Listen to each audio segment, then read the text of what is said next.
A very good morning to all of you. Welcome back in our YouTube channel. So today we are going to discuss about the concept of production planning and control.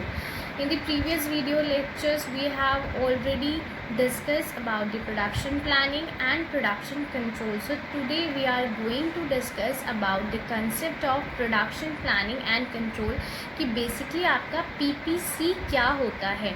इससे पहले मैंने आपको production planning और production control आपको बता ही लिया है. ठीक है, अब बात कर लेते हैं कि पीपीसी क्या होता है बेसिकली.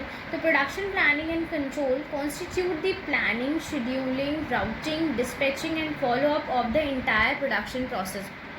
जब हम बात कर रहे होते हैं प्रोडक्शन प्लानिंग एंड कंट्रोल के कंबाइंड कंसेप्ट के बारे में, इसका मतलब हम बात कर रहे हैं उन सारी एक्टिविटीज़ के बारे में जो आपकी प्रोडक्शन की प्लानिंग में एंड कंट्रोल में दोनों में ही इंक्लूड की जाती हैं. इसमें सभी तरह की एक्टिविटीज़ आती हैं, लाइक आपकी प्रोडक्शन प्लानिंग हो गई, शेड्यूलिंग हो गई, राउटिंग हो गई, डिस्पैचिंग, फॉलो अप. ये सारी तरह की प्रोसेस जितनी आपकी प्रोडक्शन में फॉलो की जाती हैं वो सभी को आप इंक्लूड करते हैं प्रोडक्शन प्लानिंग एंड कंट्रोल के कंसेप्ट में. Okay, it further ensure that the movement of material, productivity of the machine and efficient of the labor are derived in a manner for the accomplishment of the common goal and the same in the quantify in the term of time, quality and place. यानी कि अगर आपको किसी भी चीज़ की efficiency को calculate करना होता है तो आप उसको 3 एस्पेक्ट पे कैलकुलेट करते हो. First is your time, the second is your quantity and third is your place.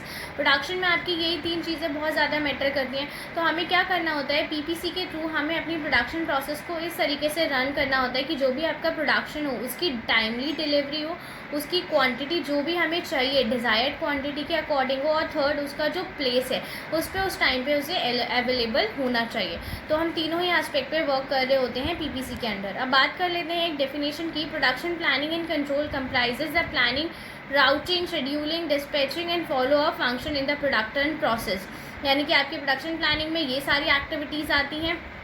As organise that the movement of material, आपका जितना भी मूवमेंट ऑफ मटीरियल होता है, परफॉर्मेंस ऑफ मशीनरी होती हैं, ऑपरेशन ऑफ लेबर होते हैं, उन्हें इस तरीके से डिवाइड किया जाता है कि उनके बीच में एक प्रॉपर कोऑर्डिनेशन इस्टेब्लिश हो सके और वो एक क्वांटिटी, एक जो डिज़ायर्ड क्वांटिटी है वो उस क्वांटिटी को according to the quality and according to the time and place deliver कर सके. ओके, सो आई थिंक आपको अब प्रोडक्शन प्लानिंग एंड कंट्रोल का कंसेप्ट समझ में आ गया होगा. प्रोडक्शन प्लानिंग एंड कंट्रोल का कंसेप्ट में कुछ नहीं है, बस आपको ये ध्यान रखना है कि पीपीसी में आपकी वो सारी एक्टिविटीज़ इंक्लूड की जाती हैं जो आपकी प्रोडक्शन प्लानिंग में भी की जाती हैं और प्रोडक्शन कंट्रोल में भी की जाती है. तो उन सारी चीज़ों को इंक्लूड करके हमने एक कंसेप्ट बना दिया है पीपीसी.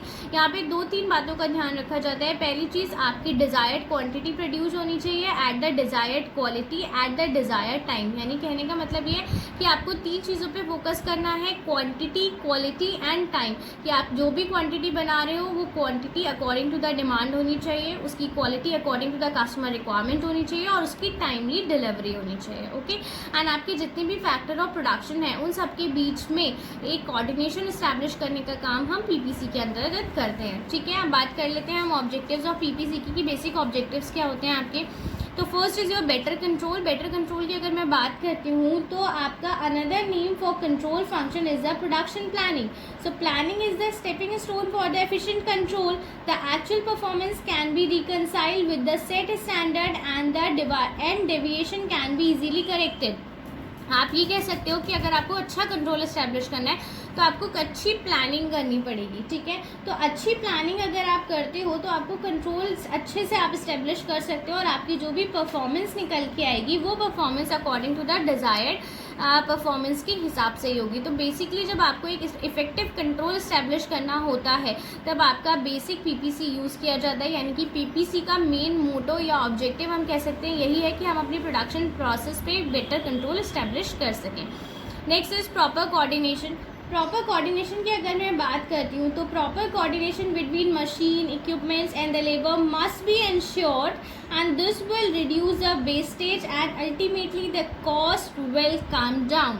इट मीन्स दैट कि बेसिकली आपको क्या करना है, आपके जितने भी फैक्टर ऑफ प्रोडक्शन हैं उनके बीच में एक प्रॉपर कंट्रोल इस्टेब्लिश करना है, एक प्रॉपर कोऑर्डिनेशन इस्टेब्लिश करना है सो दैट आपकी वेस्टेज कम हो सके और आपको मैक्सिमम आउटपुट मिल सके, ठीक है। यानी किसकी हेल्प से हो सकता है, ये हो सकता है आपकी पीपीसी की हेल्प से, कि जब भी कभी हम प्रोडक्शन प्लानिंग एंड कंट्रोल की बात कर रहे होते हैं तो मेन उसका मोटिव ही हो जाता है प्रॉपर कोऑर्डिनेशन का। बात करते हैं नेचर ऑफ इनपुट की। अगर मैं नेचर ऑफ इनपुट की बात करती हूँ तो manufacturing of product require varied inputs, quantity and quality of final product is directly proportional to the quality of inputs that are being put into the production process. So planning is also required to ensure that the right input go into the production process. Nature of input में basically आपको ये कहा गया है कि आप जिस तरीके का रॉ मटेरियल यूज़ करेंगे उसी तरीके का आपका फाइनल गुड्स निकल के आएगा। तो आपको अगर फाइनल गुड की क्वालिटी बहुत ही अच्छी चाहिए तो आपको ये भी अच्छे से ध्यान रखना चाहिए कि आपको जो भी आप रॉ मटेरियल यूज़ कर रहे हो उसकी क्वालिटी भी बहुत ज़्यादा इफेक्टिव और एफिशिएंट होनी चाहिए। तो इसीलिए हमारा नेचर ऑफ इनपुट में इसको हमने कैटेगराइज किया है। Next is uninterrupted production. Uninterrupted production की अगर मैं बात करती हूँ तो जब भी हम पीपीसी फॉलो कर रहे होते हैं तो हमें किसी भी तरीके की डिफ़िकल्टी नहीं आती है, जस्ट बिकॉज हमारा सारा काम timely according to the planning according to the control चल रहा है। तो आपकी प्रोडक्शन प्रोसेस में किसी भी तरीके का हिंड्रेंस क्रिएट नहीं होता है, और हिंड्रेंस क्रिएट ना हो इसके लिए भी पीपीसी की जाती है। इसीलिए इसका एक मेन ऑब्जेक्टिव बन जाता है अनइंटरप्टेड प्रोडक्शन, ठीक है। Next is efficient utilization of capacity, यानी कि आपके पास जितने भी रिसोर्सेज हैं आप उन सारे रिसोर्सेज का ऑप्टिमम यूटिलाइजेशन कर सकें। आपके पास जितने भी रिसोर्सेज हैं उनका प्रॉपर यूटिलाइजेशन किया जाए सो दैट आपका जो इनपुट निकल के आए वो मैक्सिमम निकल के आए, ओके। तो यहाँ पे एफिशिएंट यूटिलाइजेशन ऑफ कैपेसिटी का मतलब प्रॉपर एलोकेशन ऑफ रिसोर्सेज से ही है, ये आपका एक पीपीसी का मेन ऑब्जेक्टिव है। Next is timely delivery. मैंने पहले भी बताया था कि टाइमली डिलीवरी को इंश्योर करने के लिए भी पीपीसी किया जाता है सो दैट आपका प्रोडक्ट उस टाइम पे मार्केट में अवेलेबल हो जिस टाइम पे उसकी डिमांड क्रिएट हो रही है, क्योंकि डिमांड क्रिएट होने के बाद अगर प्रोडक्ट अवेलेबल है तो उस प्रोडक्ट के अवेलेबल होने का कोई मतलब नहीं रह जाता, क्योंकि जिस टाइम डिमांड क्रिएट हो उसी टाइम पे अवेलेबिलिटी ज़रूरी हो जाती है। सो एक नेक्स्ट मोटिव आपका ये आ जाता है कि आपका पीपीसी का मोटिव ये होता है कि हम अपने प्रोडक्ट की टाइमली डिलीवरी कर सकें मार्केट में, ओके। सो आई थिंक यहाँ पे आपको प्रोडक्शन प्लानिंग एंड कंट्रोल का कंसेप्ट समझ में आया होगा। In case if you have any doubt regarding the production planning and control you can ask me any time. और अगर आपको हमारी वीडियोस अच्छी लगती हैं तो प्लीज़ लाइक और शेयर करना ना भूलें और सब्सक्राइब भी कीजिए सो दैट आपको नए वीडियो की नोटिफिकेशन तुरंत मिलती रहे। Thank you, have a good day.